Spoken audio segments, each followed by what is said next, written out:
Recently, I had Mr. Sneaky on the channel and we put out a talent tree build for Kinnara. I used that talent tree build myself and now she's back on the wheel again. It's important that we kind of put together some pairings for her as well, so you know what other heroes you should be pairing with her in battle. And on top of that, artifact. Time that we dive into this guide today. Mr. Sneaky, thanks for coming through here again. What's going on? Thank you very much, man. No, it's been a pleasure. I loved the last video. It was very fun, nice deep dive into Kinnara, and it's fun that you say she's in the wheels again. So it's a really good opportunity for people to spin the wheel, invest into her, and then hopefully watch this video and get some pairings ready for Kinnara.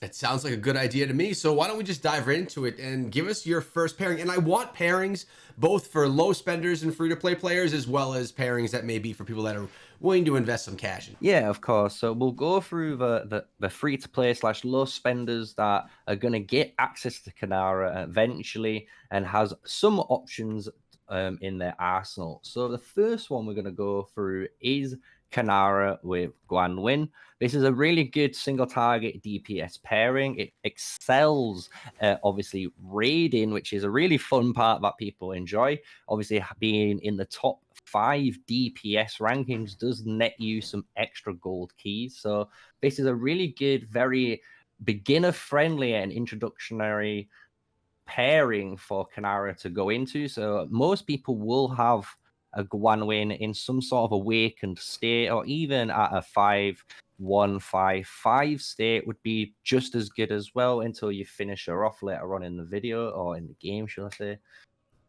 But that is it for the first pairing. Yeah, and it's worth noting here that Kinnara, she's a marksman, so you want to make sure that you're pairing her up with marksmen. It means you're going to be utilizing archers for her. Now, it's important that people don't mix up heroes with the wrong type of march as well, correct? I mean, that's something that some brand new players don't even understand or know about. Yeah, so the real issue with commanders is the fact that their skill 1 and their damage they deal is tailored to a damage type. So archers are dealing physical based damage.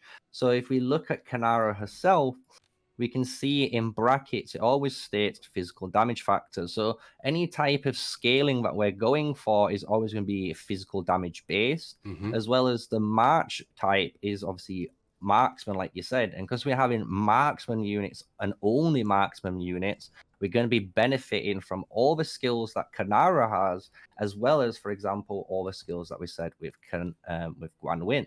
So it's a really important thing to keep your troops to the same hero in order to get the maximum amount of damage and stats available for that Legion pair. That's exactly what I was getting at, and you explained it well. Thank you. So what's the next pairing we have here? Because Gwenwyn, everyone essentially has, and has the ability to at least get her up, you know, a decent amount. Everyone has her. But one pairing that a lot of people do sleep on, which is a very more PvP orientated one, is Craig.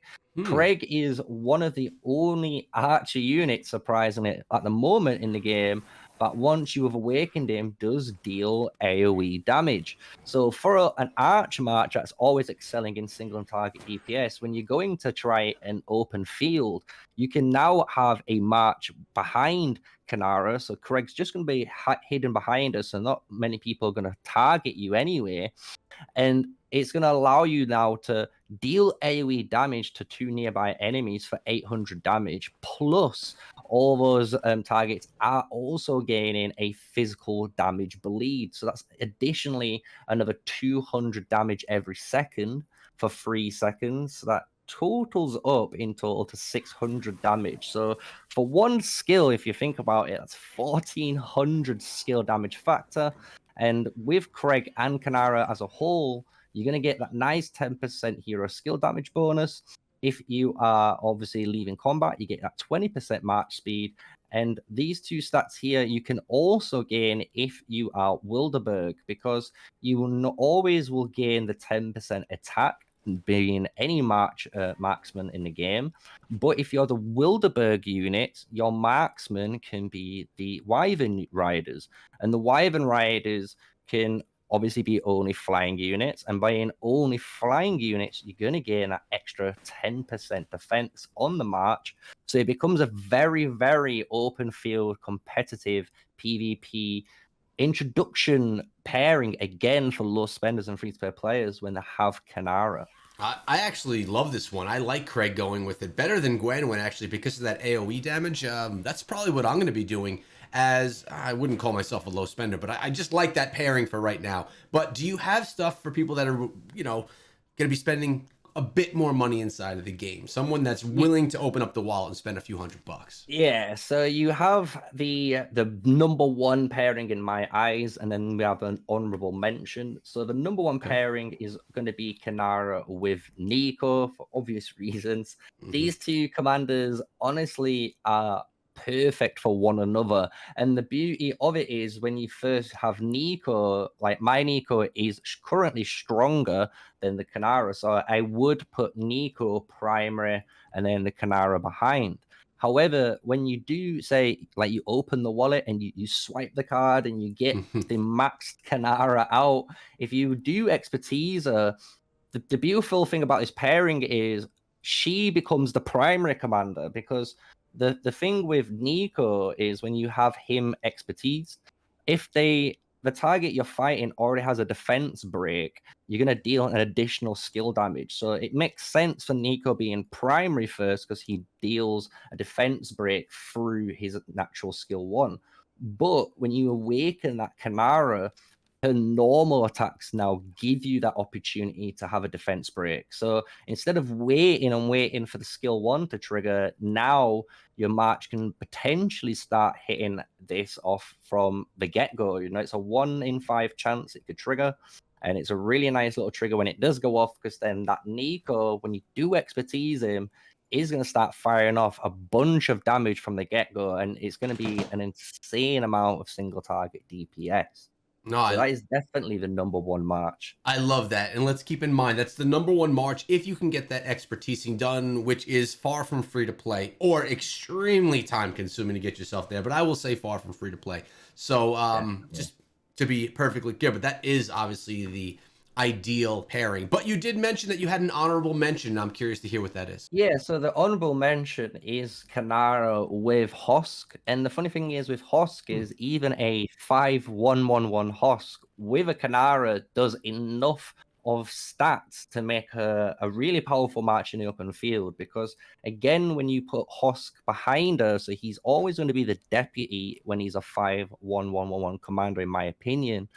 It's because he gives yourself that beautiful 20% and 30% stat bonus, and then the 10% damage increase to the target they're fighting. So for 5 seconds, you're going to be dealing 10% extra damage. And obviously, when you're fighting against them, you're going to be the target you're fighting is going to be dealing 15% less as well. So it's like you're almost gaining a 25% advantage on that march. And then when you look at Hosk's third skill, and he's the deputy, he gives him that 15% normal attack damage bonus, which you really, really do care about when you're an archer, because you're all about normal attack damage hits, and then the skill damage to break through their physical defense and then hit them even harder. And that's the general rule of thumb. So Hosk is the general good commander, and he's a definite honorable mention for Kinnara. Yeah, I absolutely love him. I think he's one of the best looking inside of the game as well. And you get him through membership. For everyone that doesn't know, you could purchase him over there through membership after you get to membership. I think it's, what is it, level 9 after you get Liliana. This is 10, yeah. I think 10. It's VIP 10. Okay, now, you mentioned artifacts. What artifacts do we want to be using for Kinnara? This is like a little tidbit of information beyond the pairings. So what are you using? Yeah, so we'll work up from the bottom up again. We can already see Shadow Blades as equipped. This is one of my strongest artifacts I've personally got. That's why I do use it. But for, again, free-to-play players and low spenders, if you're in a raid scenario, Bomb Flinger, for me, is actually one of the best things I've ever experienced now in this game. A level 5 Bomb Flinger does over 28 or 2,400 damage, and it doesn't have any rage cost. So this means in a raid, as soon as that 1 minute 30 cooldown is done, you can fire it.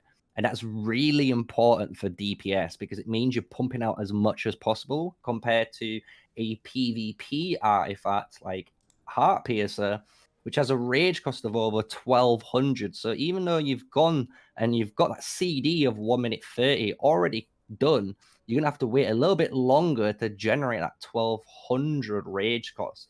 So Hmm. Bombflinger is honestly a really, really underrated, a really, really powerful option for raiding only. Just remember that it's just for raids. You can use it in the Dragon Trials too, but it's mainly for PvE content. But when we go into PvP, we're looking at stuff like Heart Piercer. This is a really powerful artifact for free to play and low spenders.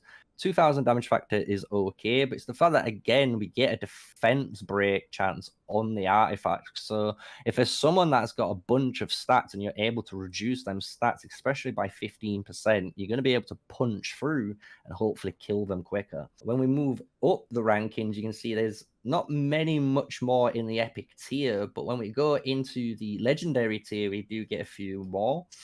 Heart of Kamasi is something you wouldn't really use. This is just something as a supportive march, maybe further down the line, in the future of the game, this might become more prevalent in the game. Mm-hmm. But the last two that you do want is Viola's Bow and Shadow Blades. So both of these are amazing for different reasons. So Shadow Blades does the most damage out of the two artifacts. So if you want the most bang for your buck, this is the artifact for you. When you look at the skills, it goes all the way up to 3600 damage, which is absurd. And it hits up to 5 units when you're hitting this. It's a massive AoE, and it does shred through targets. Even in raids, this is going to be your top DPS because the amount of stats you gain, plus, if you've noticed in Season 2, you get 6 stars instead of 4. So at 6 stars, you get that extra damage dealt and damage taken reduction. So legendaries become so powerful when you hit that mark. And Viola's Bow, like I said, does a little bit less damage, but what you sacrifice in damage, you get in utility. And for PvP, this utility is actually one of the most king abilities in the open field, because you can now imagine as an archer, you might have an infantry player in front of you and you're shredding through him, and he's about to pop his shield. He's about to pop that dragon scale armor, and he's going to try and get that 3300 shield, right, and protect himself. But Viola's Bow, you can fire quicker, and if you fire it quicker, you now delay that cast of the artifact for 10 seconds. And 10 seconds in the open field is a very long time not being able to cast something which is very game breaking and very crucial, almost like an ultimate ability in PvP. So if you're looking for artifacts, definitely Viola's Bow or Shadow Blades is your two best archer artifacts that you can aim for in PvP as well as PvE. Once obviously you get them a little bit higher level, generally level 3 is the way to go, and then they're normally stronger than an epic artifact.